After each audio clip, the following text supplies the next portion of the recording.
আমার মন পাখিটা যায় রে উড়ে যায় ধান শালিকের গায়ে, নাটা বনের চোরা কাটা ডেকেছে আমার।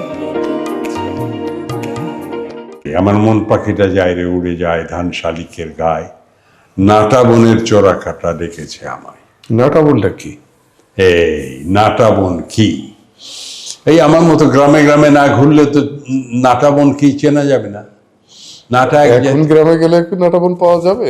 হ্যাঁ, এখনো আছে কিনা জানি না, এক সময় তো ছিল। বেতের বন, লতার মানে কি বলে নাটার বন। তো নাটা এক ধরনের ফল, অনেকটা এই যে এরকম দু হাতের করলে যেমন হয় ঝিনুকের মতো আর কি, ঝিনুকের মতো, এবং গায়ে অসংখ্য কাটা। মানে ওটা খোলা খুব কঠিন কাজ। তো খুললে ওর মধ্যে কয়েকটা ফল পাওয়া যেত। এই ফলগুলো দিয়ে আমরা নাটা ফল দিয়ে মার্বেলও খেলেছি। এগুলো শুকিয়ে খড়খড় হয়ে যেত একদম, তো মার্বেলও খেলেছি এই নাটা ফল দিয়ে। সেই যে নাটা, এই যে এখন এই প্রজন্মের মানুষেরা, আজকের ইয়াং যারা, তারাও জানে না, আর শিশুরা তো জানেই না নাটা কি, নামই শুনেনি।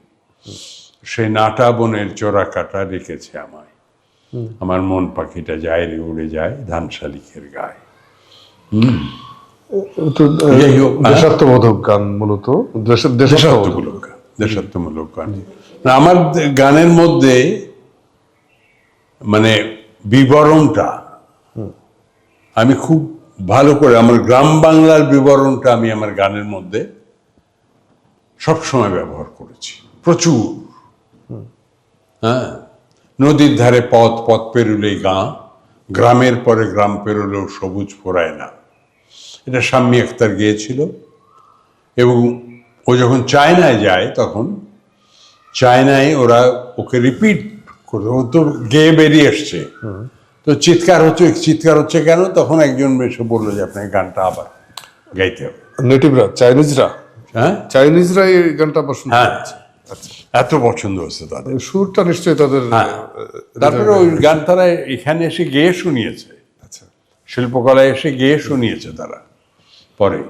আচ্ছা, এই যে দেশাত্মবোধক গান আপনি বলছিলেন, যেটা দেশাত্মবোধক গানে আমরা মোটামুটি জানি এটা, যে আপনার বড় ভাই উনি দেশাত্মবোধক গানের মানে কিংবদন্তি। হ্যাঁ, তা তো বটেই। ওনার কি কোনো প্রভাব আপনার এই দেশাত্মবোধক গানের উপরে পড়েছে কিনা? ওনার চিন্তা, কিন্তু ওনার লেখার ধরন আর আমার লেখার ধরন একেবারে আলাদা। আমার লেখার মধ্যে গ্রাম বেশি, গ্রামগঞ্জ বেশি। ওনার লেখার মধ্যে পুরো দেশ, যাই হোক। হ্যাঁ, না, আমি যেটা মিন করছি, যে মানে বোঝাতে পারিনি আমি, যে ডক্টর মোহাম্মদ মনিরুজ্জামান উনি এই ক্ষেত্রে একেবারে আমার দেশের মাটির গন্ধে ভরে আছে সারা মন। জি, অপ্রতিদ্বন্দ্বী।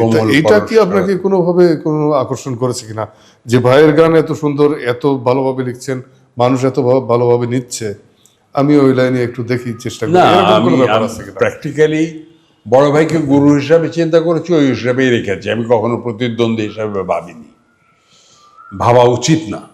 জি জি, হ্যাঁ, আমার ভাবা আমার জন্য উচিত নয়। জি, হ্যাঁ, শুধু এই গান কেন, যে কোনো গানের ক্ষেত্রে ডক্টর মোহাম্মদ মনিরুজ্জামান আপনার উপরে তার কোনো প্রভাব আছে কিনা? হ্যাঁ, বড় ভাইয়ের কিছু প্রভাব তো থাকবেই, খুব স্বাভাবিক ব্যাপার। উনি লেখেন, রেডিওতে প্রচারিত হয়, শুনি, তো একটা তাগিদ তো আসবেই ভেতরে।